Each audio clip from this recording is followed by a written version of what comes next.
Diyos ko, nabigla ang lahat. Paalam na. Tatay Digong, PBBM, VP Sara, napaluha sa sinapit ni DOJ. Ayan ang mga pamagatan ngayon. Etong balitang ito na ating panonoorin ay nagmula kay Banat Camarites TV. Ayan sa channel ni Banat Camarites TV. So ito ang inyong lingkod na si BT na magbibigay ng reaksyon at komento ukol dito sa balitang ating mapapanood at bibigyan ng reaksyon. Para naulit ko lang ang balitang ito. So wag na natin pagtagalin, sabay-sabay na natin panoorin ang laman ng video na hatid sa atin ni Banat Camarites TV at bibigyan natin ng reaksyon. Pasok! Linggong ito ay nagsalita po si Secretary Boying Remulla. Makikipagtulungan na raw ang Pilipinas sa ICC at ang tinanong kung bakit nagbago ang ihip ng hangin, ang sabi ni Secretary Remulla, kasi nga po nagkaroon ng resolution ang Kamara de Representante.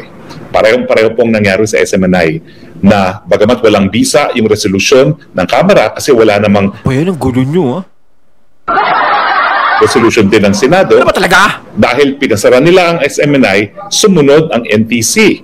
So di ba tama ako? Ganyan ang formula nila. Miski alam nila na walang resolution galing sa Senado, basta nariyan ang resolution ng Kamara, hindi po pwedeng ma-ignore ng executive branch of government dahil nga yan ay sense of the House. Pero kinounterband na naman ng ating presidente ang pagnanais ni Mr. Speaker at ng kanyang mga kasama sa mababang kapulungan. No, for the 100th time, hindi tayo makikipagtulungan sa ICC. I will not lift a finger para makipagtulungan sa ICC. Napakagandang balita po yan. Kaya lang, ang tanong ng marami, totoo kaya ito? Kasi nga po, napakadami ng sinabi ni PBBM na mukhang hindi naman sinusunod ng Kamara at ng Executive Branch of Government. Una-una, sabi niya, hindi natin kinakailangan ng charter change, pero isinulong pa rin ni Speaker, the Presidential sa Kasin. Pangalawa, itigil ang pirma dahil yan ay talagang hindi niya katanggap-tanggap dahil nga nanunuhol pa at saka hindi siya papayag na mabuwag ang Senado. Sinuway ni Mr. Speaker, bagamat sa harap ni Presidente nagkaroon na ng kasunduan na mangunguna na rito ang Senado. Pero alam niyo ba meron na naman akong itim na uwak na nagsabi, nako, sang katotohanan daw, isang ayon talaga ang Presidente dyan sa pirma na yan. Naku. Hindi ko po alam ang katotohanan, pero tsaka po natin pag-usapan yan dahil meron po talaga akong nakuhang impormasyon tungkol dyan. Naku Martes na Martes talaga yan, Atty. Harry Ba totoo ba yan, mga ganyang balita na yan? At saka ano ba naman yung nangyayari na yan? Parang ang nangyayari dito, parang mas mataas pa sila sa Presidente. Yung tipong kahit anong iutos ng Presidente, hindi kami makikinig. Malakas kami sa iyo Hindi mo kami papagalitan. Kung magalit ka man, syempre, pag tayo na magkaharap, kasi yun, tigas ulo. Hindi, joke lang, Mr. President. Hindi kasi, diba, ang kukulit talaga nila. Hindi sila sumusunod sa'yo. Diba? Ikaw yung presidente, ikaw yung mataas, ikaw yung dapat na pinapakinggan nila, sa'yo dapat sila sumusunod. Pero parang ang gusto mangyari is, ikaw ang mapasunod nila. Diba? Kailangan talaga is ipakita yung bangis, di ba? Yung malaapo-lakay na katauhan. Hindi, yun lang kulang kay PBBM. Kasi si PBBM, lagi nakangiti, laging masaya. Ayan. Siyempre, hindi naman natin maano si PBBM lagi siyang cheerful. Ayan. Siyempre, para relax, kumbaga chillax. Pero, iba kasi si si Apo-lakay talaga, no? Pag talagang nasa kaharap mo talaga, is yung napapanood ko siya, talagang seryoso sa talaga. Sa tingin niya pa lang, matatakot ka na. Kasi kay PBBM parang pag tinignan ka niya, pag nakita mo siya, pwede mo siyang apiran. Hindi ganun Mas siya, yung magaan yung niya, yung muka. Kumbaga hindi siya ganun katapang. No? Kumbaga mas matapang pa nga yung mukha ni Ma'am Amy. No? Pero maganda si Ma'am Amy. Bagay sa kanya yung tapang ng mukha niya. Si PBBM kasi lagi nakangiti. Ayun, cheerful. Kumbaga dapat sa tawag sa Pangulo natin, Mr. Cheerful. Kaya ngayon nasasamantala sila ng mga ganito. No? Lalong-lalo na yung Pangulo natin. No? Parang ayaw nilang makinig talaga. May sarili silang parang may sarili silang batas sa sarili nila. Parang sila yung nagiging presidente, hindi si PBBM. Ngayon naman, bagamat sinabi na ni Presidente hindi siya makipagtulungan, bakit kasi nagsalita ang Secretary of Justice na makipagtulungan siya? Sino na naman ang masusunod? Mr. Speaker o Mr. President? Well, obvious po ang mga pangyayari ngayon. Mukhang hindi po talaga tayo sigurado kung sino ang masusunod. Hindi na po tayo sigurado kung sino may control sa ating bansa. Sa katunayan po, sa ating sistema ng gobyerno, ang presidente ang pinakamakapangyarihan sa executive branch of government, bagamat sa legislatibo na co-equal branch of government niya, talagang namumuno niyan ay si Speaker at saka si Senate President. Pero sa totoo lang po, sa lahat ng mga ahensya at sangay ng gobyerno, ang presidente ang pinakamakapangyarihan dahil kung merong isang kapangyarihan na hindi ibinigay ng saligang batas sa kahit kaninong sangay ng gobyerno, ito po ay kapangyarihan ng presidente. Yung tinatawag na residual powers of the president.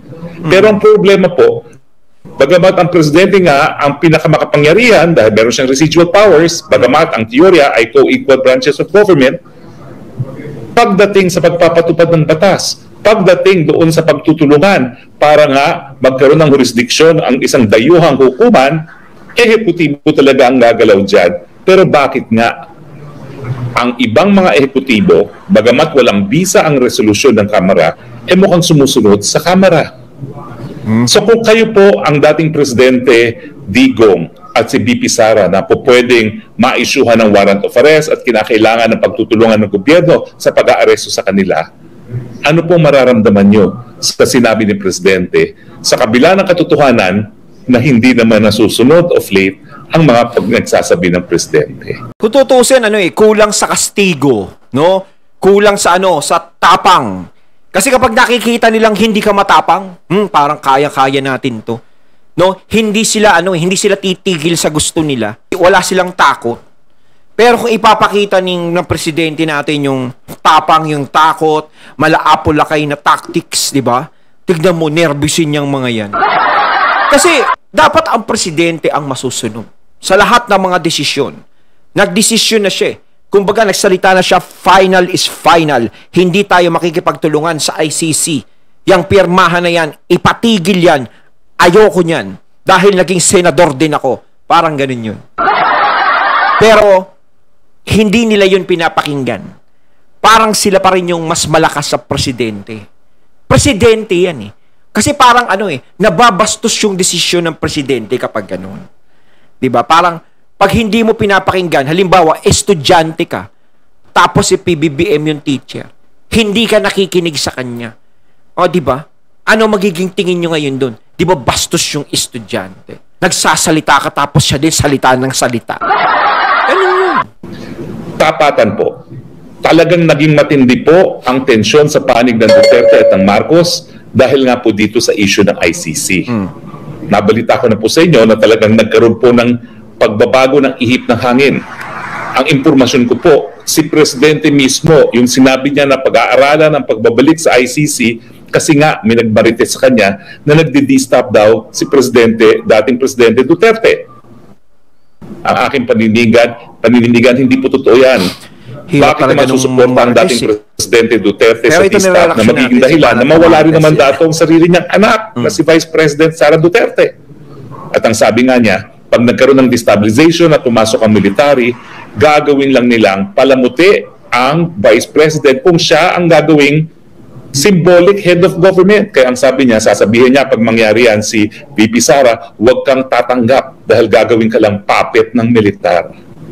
Pero alam niyo pong nakakabahala, kapag patuloy ang ginagawa ni Speaker na pagsuway sa presidente, mas naniniwala ang taong bayan na hindi kontrolado ng presidente ang gobyerno. Hindi ko alam kung bakit. Siguro nga may sikreto na alam ni Speaker, kaya gano'n na lang kung paano niya lapastanganin ng presidente. Or siguro nga may mga pananahon na talagang hindi in control ang presidente. Kasi yun talaga ang iisipin ng tao eh. Kapag hindi mo napapasunod, ang ibig sabihin niyan, sabihan ka ng weak, no, hindi ka pinapakinggan, 'di ba? Ang sama nun kung masasabihan kang ganun. Pero kung sila nakikita nila na sumusunod talaga sa presidente natin, is hindi talaga mapapag-isipan ng presidente natin. Syempre, masakit din sa presidente natin na masabihan siyang ganun. Sabihan kang mahina ka, wala ka, 'di ba? Ganun, sabihan ka ng mga tao na ganun. 'Di ba?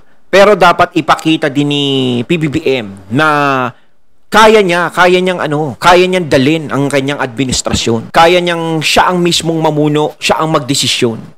Kasi kapag ganyan ang nangyayari, hindi matatapos yung mga isipin sa kanya ng mga tao. Na nakokontrol lang siya ng ganito, 'di ba? Nagiging parang puppet din siya, ganito, ganyan. Parang mas nakikita pa yung mas na-expose pa yung mga kasama niya kaysa sa kanya. 'Di ba? Mas maganda talaga is dito ipakita talaga ni PBBM ang pagiging presidente talaga. Although pinapakita niya naman ang pagiging presidente, syempre presidente siya. 'Di ba? Pero gustong sigurong makita ng mga tao na magkaroon ng paninindigan. Ganyan. Kailangan kahit pinsan mo 'yan, kahit naka-close mo 'yan, kaibigan mo 'yan, kailangan ipakita mo sa amin na hindi ka nila kayang kontrolin dahil ikaw ang presidente ng Pilipinas. Hindi ko po alam kung ang katotohanan dyan. Pero ang delikado po dyan, nung minsan na sa tingin ng militar, nawalan ng kontrol ang presidente sa pangyayari sa ating bayan, sila na pong nagdesisyon na sila na ang mamumuno. Kailan po ito? Noong 1986. Nung nagkaroon ng perception ng militar na talagang may sakit na ang dating presidente Marcos Sr. at hindi na niya kontrolado ang military at ang kanyang gobyerno, kanya-kanya na, mag-alsa po sila. Bumitiw po sila sa chain of command at pinaligiran sila ng taong bayan. Ngayon po, ginugudikta natin yon as people power. People power po ang tawag natin, pero sa katotohanan, kudita po yun. Militar ang nagsabi, ayaw na namin dahil hindi na kontrolado ni Marcos Sr. ang gobyerno. Diyan po ako natatakot. Yun lang. Abay, baka dumating sa punto, dahil nga kontra speaker, na isipin ng militar na hindi na kontrolado ng presidente ang gobyerno. At kapag naisip ng militar na naman yan, gaya na nangyari sa Thailand, gaya na nangyari sa Myanmar, baka magdesisyon sila na sila na ang magiging liderato. Patay na naman ang demokrasya natin. Yun na naman. Ako po, yes, suporta po ako ni BP Sara. Pero ayaw ko po yan. Dahil kapag ang militar ang nagdesisyon na sila na ang magiging leader ng bayan, mawawala na rin po ang mandato ni BP Sara. Noong 1986 po, ang sabi ng Korte Suprema, nagkaroon tayo ng revolutionary government dahil nga nag-aalsa. So nabaliwala ang saligang batas, nabaliwala ang termino ng lahat na halal na opisyales. Naalala nyo, di ba? Marcos Tolentino noon, pero nawalan sila ng mandato. Ganyan din po ang mangyayari. Kaya ayaw kong mangyari yan dahil ayaw kong mawalan din ng mandato si BP Sara na halal ng 32 million Pilipinos. Wag naman po. Ang hirap kasi kapag ikaw ay nananakam sa kapangyarihan talaga, Yan ang nagpapahirap sa atin, sa bansa natin. Kahit saan. 'Di ba? Pero sa ibang bansa naman hindi naman masyadong ganyang garapalan. Nagkakaroon ng mga ganyan, pero dito talaga sa Pinas sobra. 'Di ba? Ang daming gustong humawak ng posisyon, ang daming gustong agawin 'yan, magkaroon. 'Di ba? Hindi dahil sa maglingkod sa bayan kasi alam natin 'yan, malaking ganun ang involved diyan. 'Di ba? Pag ikaw naging politiko ka. Yun ang pinag-aagawan diyan . Kaya napakahirap talaga pumili ng mga iluluklok mo na alam mong patas, yung talagang ang nasa puso nila, yung taong bayan. Meron din namang mga ganyan na politiko na ganyan, na mga matitino. Pero yung mga matitino, sila pa yung gustong maalis, gustong matanggal, sila pa yung kinakasuhan. Ganun yun . Diba? Sila pa yung lumalabas na masama. Pero yung mga tiwali, sila yung bida, sila yung maganda yung pangalan, mabango. Di ba parang unfair masyado? Pero ngayon pa lang, Dear PBBM, na mahal ko pa rin, sana po ipakita nyo na kontrolado ninyo ang gobyerno. Yan lang naman ang problema dahil kay PBBM. Nagmamasid na po ang militar. kung sino talaga ang calling the shots and who is in control of government. Pag sila'y nagkaroon ng desisyon na wala nang may control sa gobyerno at naghihimasok na ang mga walang mandato, bakit naman sila papayag? E di sila na, dahil sila naman may hawak ng baril. Miski wala silang mandato, iisipin nila, wala rin naman mandato yung nag-control ng gobyerno. Nasa tingin ng marami ay si Mr. Speaker at iba pang mga walang mandato galing sa taong bayan. Ang mandato po ni Speaker, maging representante ng kanyang distrito, hindi po maging presidente ng 110 million na Pilipino. Yes. Ang aking pakiusap, PBBM, put your foot down, put the Speaker in his proper place, assert control. Dahil ngayon po, hindi po problema si Vice President Sara. Ang problema po, yung kawalan ng tiwala ng militar na meron pang control ang presidente sa ating gobyerno. Ayon, at ating natunghayan ng video na nagmula kay Banat Camarites TV, at syempre narinig niyo yung boses na yun na binigyan natin ng reaksyon na nagmula kay Attorney Harry Roque. Ayan, yung panawagan ni Attorney Harry Roque kay PBBM. Yan, dapat ipakita ni PBBM yan yung mga tao na dapat iparamdam niya na dyan ka dapat, dyan ka lang, hindi yung kung ano-ano yung sinasaklaw mo. Dahil ako ang presidente, dapat ganun. Naks. So, kayo mga katunay, ano masasabi niyo po tungkol dito? Comment lang po kayo sa comment box. So, once again, I'm BT and I'm out. Peace.